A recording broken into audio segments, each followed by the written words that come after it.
According to the United States Surgeon General, about 1 in 2 adults in America report feeling lonely. But you looked at a message on your phone, saw a question that sounded harmless, and decided not to open that door.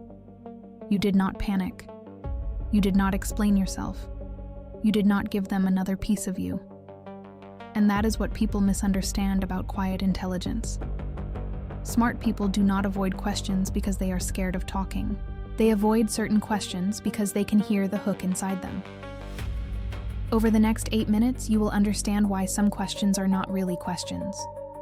You will understand why answering them can cost you more than silence, and why the most peaceful thing you can say is sometimes nothing at all.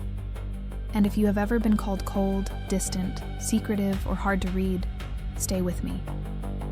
Not because you need to prove them wrong, because maybe, for the first time, you are going to hear someone explain why your silence was not a flaw.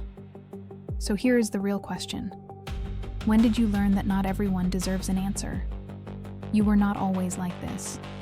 There was a time you answered everything. You were the one who explained your mood, defended your silence, softened your words. You laughed at jokes you did not like. And you gave long answers to people who only wanted short control. You were the translator, the peacekeeper, the person who made everyone comfortable. If someone asked why you were quiet, you explained. If someone asked what was wrong with you, you tried to prove nothing was wrong. If someone pushed into your private life, you opened a drawer you should have kept closed. And then something changed. You noticed that some people did not use your answers to understand you. They used them to find the next place to press. You told someone one private thing, and later they brought it back during an argument. You explained yourself calmly, and they twisted your calm into arrogance. You said you were tired, and they made it about them. And one day you did not pick up the phone, and the world did not end. It got quieter. Psychologist Mark Leary at Duke University has written about self-presentation. It is the way people manage how others see them in social situations. Simple version: a lot of conversation is not just about truth. It is about image, status, control, approval, and who gets to define the room. Once you understand that, questions start sounding different. You stop hearing only the words. You start hearing the intention behind them. Because sometimes a question is a hand reaching toward connection, and sometimes it is a hand reaching for the handle. So how do you know which questions deserve access, and which ones should stay outside? The first one sounds almost friendly. Why are you so quiet? You are sitting at a table. Everyone is talking over each other. Someone looks at you, smiles a little too hard, and says it loud enough for the group to hear. Now the room turns toward you. You tell yourself it is just a question. But actually, it is often a demand to perform. They are not always asking because they care what is happening inside you. Sometimes they are asking because your silence makes them uncomfortable, and they want you to fix that discomfort for them. The cost is that you may start treating your natural state like a problem. You begin filling space just so people stop noticing the space. And that is how a peaceful person becomes an unpaid entertainer. The second one comes with accusation hidden inside it. Do you think you are better than everyone else? This usually happens after you stayed calm when someone wanted a reaction. You did not argue. You did not join gossip. You did not laugh at the cheap joke. And suddenly, your restraint becomes evidence against you. You tell yourself you should explain that you do not feel superior. But actually, the person may not be asking for clarity. They may be asking you to shrink until they feel comfortable again. The cost is that you start managing other people's insecurity, like it is your responsibility. You bend your voice lower. You act less aware. You pretend not to notice things you already noticed. The third one sounds intimate. Tell me something personal about yourself. You are at work, at dinner, in a car, or in a half-empty kitchen after everyone else left. Someone leans in and asks for a private detail with the tone of someone who thinks closeness can be skipped to. You tell yourself maybe this is connection, but actually, connection has pace. Trust has history. Curiosity is not the same as permission.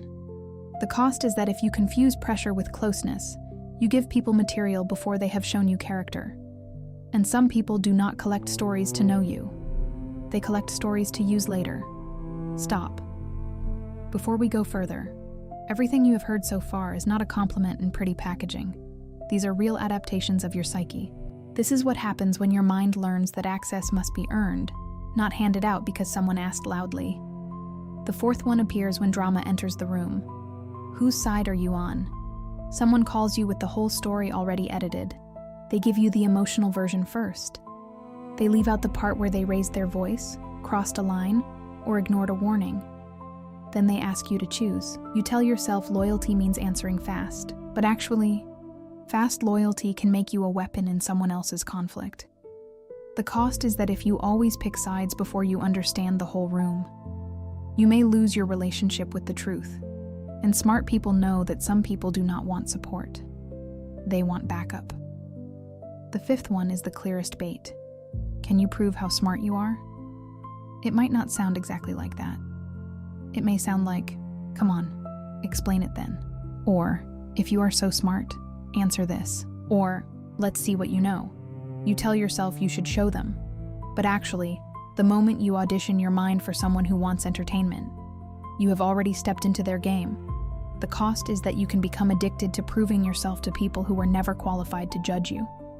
And once that starts, your attention is no longer yours.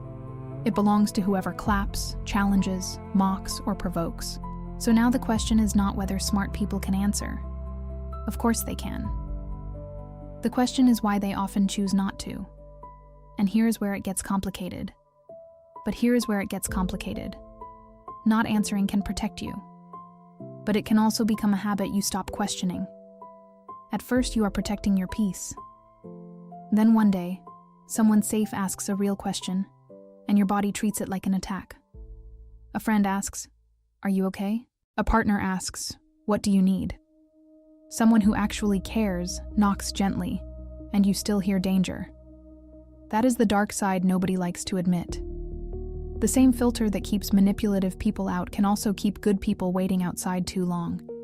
Because once you have been questioned by people who only wanted control, even honest curiosity can sound suspicious. You start reading every pause like a setup. You start hearing every question as a demand. You start keeping the door closed even when nobody is trying to break in. So the goal is not to become unreachable. The goal is to become selective. Privacy is not hiding. Discernment is choosing who has earned the truth. That is the sentence worth remembering.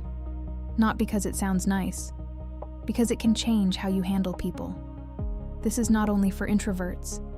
It is not only for quiet people. It is not only for people who have been called intimidating, mysterious, private, cold, or too serious.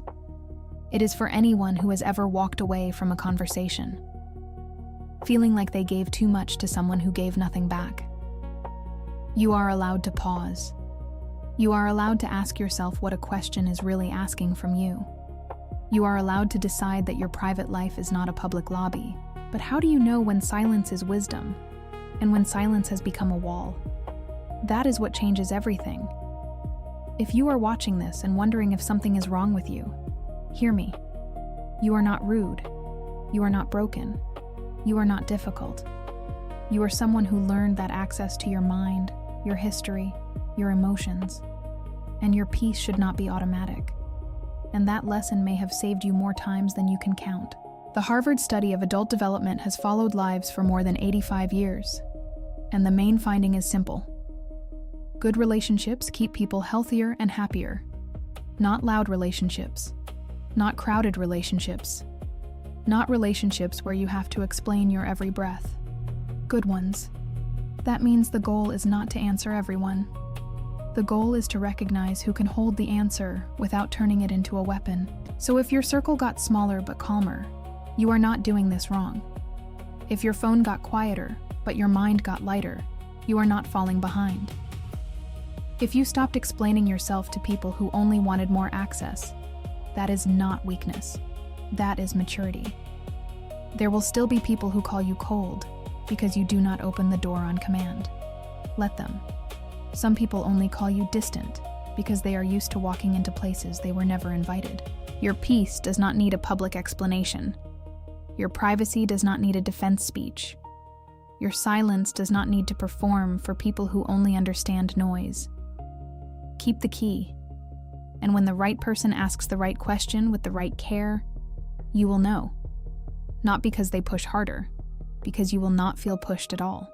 If this gave you the permission you did not know you needed, press the button below whose name I will not even say. You know which one. And write one word in the comments. What question are you done answering?